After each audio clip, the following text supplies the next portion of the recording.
We don't need the bloodline from the lower class. Father of my daughter's fiancés looked at us as if we were trash. Today was our first meeting, yet he had constantly mocked us, calling us a post-single mother family. I could bear it if he ridiculed only me, but I couldn't stand him mocking my daughter. I was about to stand up and confront him, but my daughter stopped me. I will move my savings to another bank if you are speaking like that. The man is the head of a local bank. However, to my daughter's words, he laughed sarcastically and said, "Go ahead, do whatever you want." But half a month after this incident, his family would regret this for the rest of their lives. My name is Karen Robinson. My husband passed away when our daughter, Mandy, was in elementary school. Ever since, I've worked at a transport company and raised Mandy by myself. Mandy has started her own business and is managing it quite well. Although we live separately, we're just a 30-minute drive away from each other, so we often spend our days off together. However, lately, I hadn't seen Mandy as much. Even when I ask her out, she often turns me down, saying she's busy. Then, right when I had a hunch, she said, Mom, I want to marry a person I'm dating now. My suspicion turned into certainty, and I was thrilled. While I'd miss Manny when she gets married, I was more happy than sad. That's great news. Please bring him over sometime. And the young man Mandy brought home was truly wonderful. Hi, nice to meet you. I'm Ethan Mitchell. With a flushed face and nervousness, the young man greeted me while looking straight into my eyes. I was certain from the first look that he'd make Mandy happy.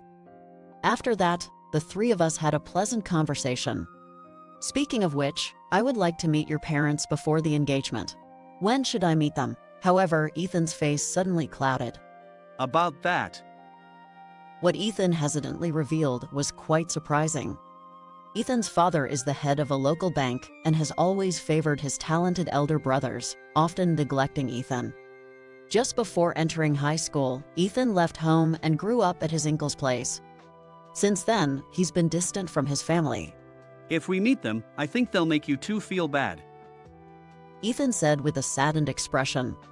But not having a formal introduction. We'll become relatives, and there will surely be occasions where we'll have to meet. I was worried, imagining situations like having to introduce ourselves for the first time at places like funeral. Seeing my concern, Ethan, with a determined face, said, You're right. I'll handle the arrangements. I'll make sure to prevent any unpleasant situations as much as I can. I'm sorry for asking too much. No, it's okay. Ethan replied with a bright smile. At that time, I was too optimistic.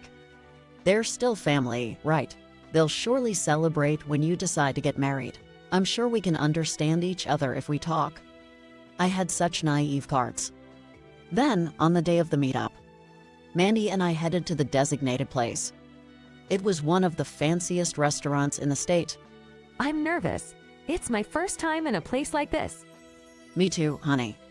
Heart racing, we headed towards the room. Excuse me. And upon opening the room's door, "You're late. Can't po folks tell time." We were met with such a rude greeting. Hey, Dad. Quiet, Ethan. I came here today because you begged me to, all right. That's right. And even Kevin took the time to come. You should be grateful, Ethan. A flamboyantly dressed couple threw sarcastic remarks at Ethan. Beside the couple sat a young man, glaring maliciously at Mandy. I came to see Ethan's fiancée for myself. Seems like she's just right for Ethan's level. What did this guy just say? The shock of such harsh words left us speechless. I heard you're a single mother. Well, yes, why? Ethan's father asked, and I replied without thinking. Then he chuckled disdainfully. Did your husband cheat on you? It's woman's own fault when she gets abandoned. What? Single mothers are always po. You want to marry Ethan because I'm his wealthy father, don't you? I know you're just after the money. Ethan's father glared at Mandy and I as if we were filth. Too bad for you. I won't be giving Ethan a single dime. All of my assets are for Kevin. Kevin, Ethan's brother, nodded in agreement with a smug grin on his face. Someone from a single-parent household is just right for a loser like Ethan. If she was for Kevin, we wouldn't want her low-class bloodline. I'd have rejected her immediately, but for Ethan, it's fine. Marry him or whatever. I don't care. The insults lit a fire inside me. I could handle it if it was just me, but I couldn't stand seeing Mandy and Ethan get insulted too. I was about to stand up and retort when Is that okay with you, saying all that? Mandy's words held me back.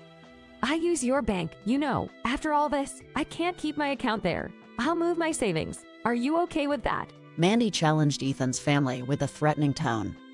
But they burst into crude laughter. We won't have any problem if a young lady like you closes your account.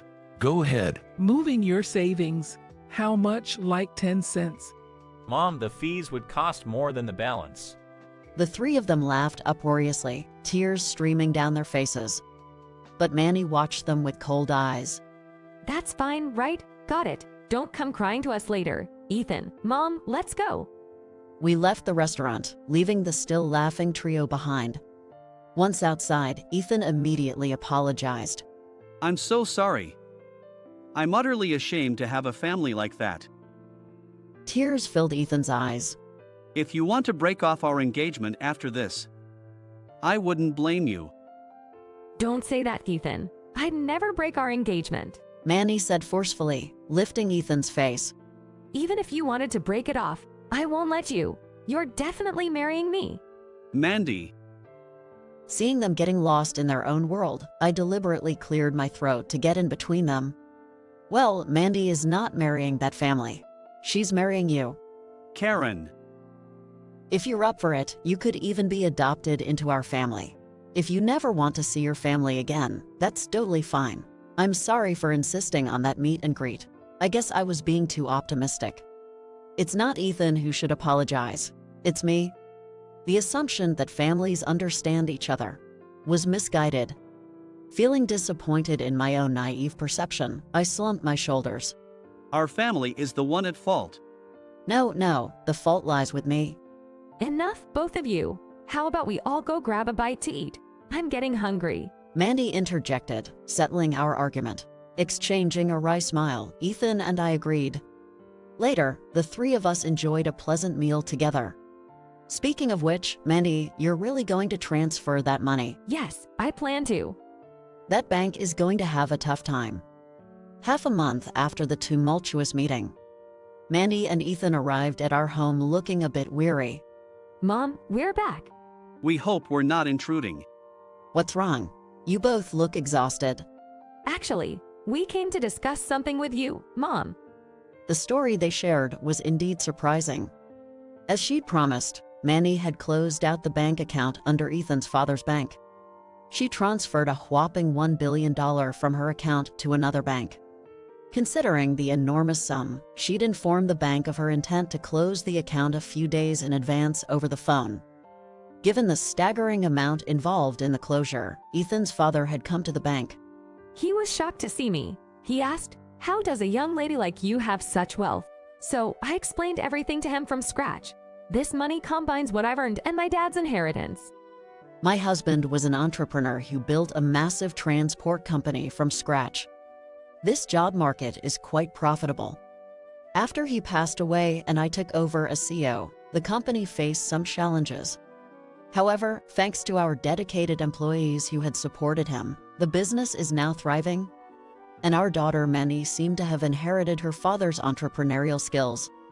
During her high school years, she founded a company and launched a youth-oriented brand, which turned out to be a huge success.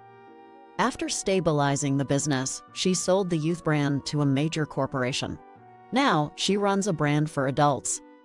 Many who were fans of Mandy's brand during their student days have grown up and continue to patronize her brand for adults.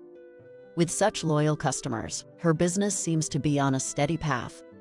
But had Ethan's family not known about Mandy's status as a major depositor before the meeting? Curious, I asked. That's on me. I haven't been in proper touch with my family for years. When I asked them to meet Mandy, I tried telling them about her, but my dad wasn't interested and didn't listen. Plus, my name is pretty common, right? So they probably didn't make the connection. I see, so that's what happened. So you successfully transferred the money. Of course, he was begging, but I closed the account anyway. Sorry, Ethan, but seeing the guy who insulted me as a young lady begging and crying was somewhat satisfying. Ethan gave a wry smile, saying it was no big deal. And actually, I'd always planned to close that account at that bank. The transfer went smoothly. Really? There's been some talk among fellow business owners. Ethan's father had been the bank's CEO for about a decade. Since he took over, it seems the bank had been making some risky moves without considering the financial strength. Consequently, the bank's financial situation had become quite strained in recent years. There were merger discussions with other banks, but knowing how the CEO is, the negotiations never progressed. The bank's situation kept deteriorating.